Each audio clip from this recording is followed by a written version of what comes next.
What is going on, Jet fans? Matt O'Leary back with another video. Today I want to get into two guys in particular who I thought really stood out in a positive way for the New York Jets. Yesterday we broke down the New York Jets versus Washington Commanders preseason game from week 1.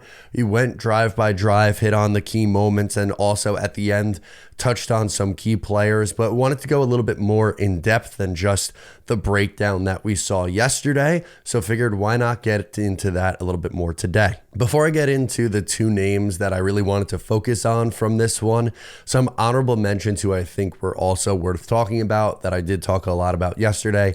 Adrian Martinez really surprised me in the second half. Jason Brownlee with the touchdown catch.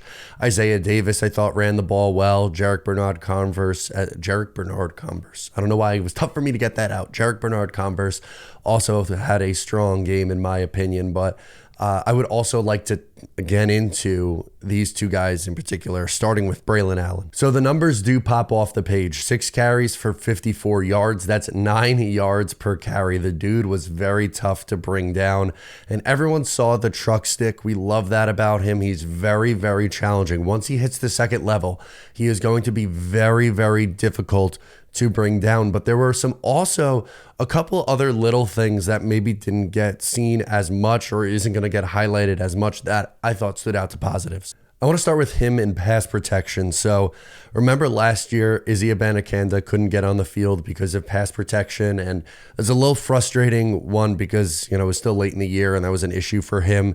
And then number 2, like Dalvin Cook was getting reps, and Dalvin Cook was also abysmal in pass protection, and the Jets didn't really have a back who was strong in that. And I thought that Braelon looked very good in that capacity. And if he's even someone who could just be a solid pass protector for you, that's valuable. Yes, it's a small thing, and the highlight reel runs and the big catches, more on that later, is really one important, and 2 is going to get much more of the fanfare. But doing the little things right is so important for a young player to get playing time.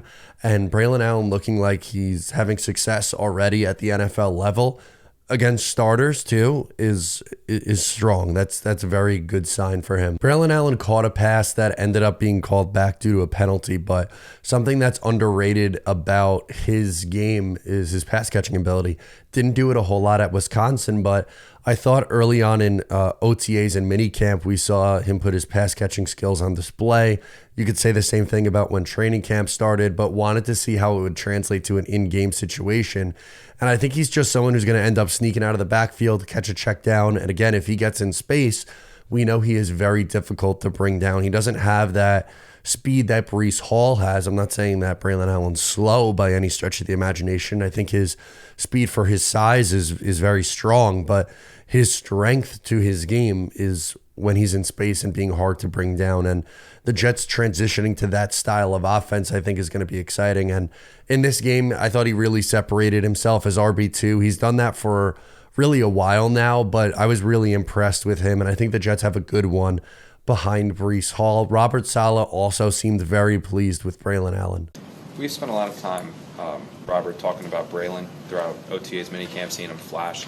Was it good to see him now do it in a game too? Yeah, I think I'll speak for the entire team. We're all excited to see him run, him and Isaiah for that matter. And Braelon didn't disappoint. When he got to the second level, it's painful to just touch the human. I mean, he is a very heavy runner, and it was really cool to see him out in the open field today. How much ease does that give you? I know how much you guys love Breece, and the offense is going to run through him in a lot of points this year, but when he comes off the field, he needs a breather. There won't necessarily be a detriment. Yeah, no, and I'll speak for all of them because I thought Izzy ran the ball well today too. So Valaday ran the ball well, and but we love that running back room. It's come a long way since the first year we were here, and we feel like we've got some legitimate runners all the way across the board. Love to see that kind of reaction from the head coach on a young player.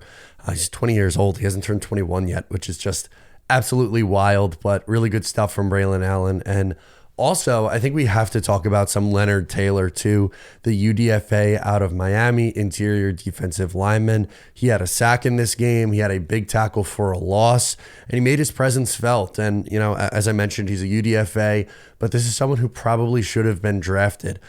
He was projected to go as a fourth-round pick. And earlier, before the season really started, he didn't have the best of years at Miami. But in mock drafts before the season started, he was, you know, like a borderline first-round pick almost. So there's no denying that he has the talent. It's just a matter of if he could reach those levels, and him having a strong performance and trying to fight for a roster spot's a really good time and really good thing for him. Looking at this roster, it seems like there's 8 locks on the defensive line. JJ, Quinnen, Kinlaw, Reddick, McDonald, Thomas, Fotu, and Michael Clemens are the guys who seem like they are definites to make this team. And then you're probably getting 1, maybe 2 more guys on the line between McKinley, Hector, Smart, Holmes, Watts, McGregor, and finally Leonard Taylor. And those last 3 guys are all undrafted free agents. I thought Eric Watts ended up having a sack. He's kind of a lunch pail guy. You know, he gets the, I don't want to say like the coverage sacks, but the hard work sacks. You know, he's not going to beat you with crazy speed and bend on the edge, but he's a hard worker. And like, I want to keep all 3 of these UDFAs, but the Jets roster's in a good spot, and it's going to be really hard for them to do that. But Leonard Taylor playing the way that he did, I thought stood out the most out of all those guys listed off. So again, if he's fighting for a roster spot and some playing time here, I think his performance went a long way for him potentially making this team. Saleh also shared his thoughts on Leonard Taylor's performance. Taylor had a couple TFLs and the sack late. Is the key for a young kid like that to build on a performance like Just this? keep building. You know, he's come on strong as of late, especially the last week or so. You know, he's going to have 2 more opportunities to put on some good tape, not just in the game, but his practice habits, all of it has been, like I said, has been trending upward. And, you know, the key for all these young guys is to not get complacent with a little bit of success, but to step on the gas and continue going. Exciting stuff for the Jets' first preseason game. Again, they are back in action this upcoming Saturday. So the rest of this week, we will be discussing the fallout from the Jets' first preseason game. We got practice this week as training camp practice, another joint practice to get to later on, and then a game on Saturday night. So that's going to do it for me in this video, but don't forget, all coverage, more coverage throughout the week. I appreciate you guys for hanging with me. Subscribe if you're new. I'll catch you next time.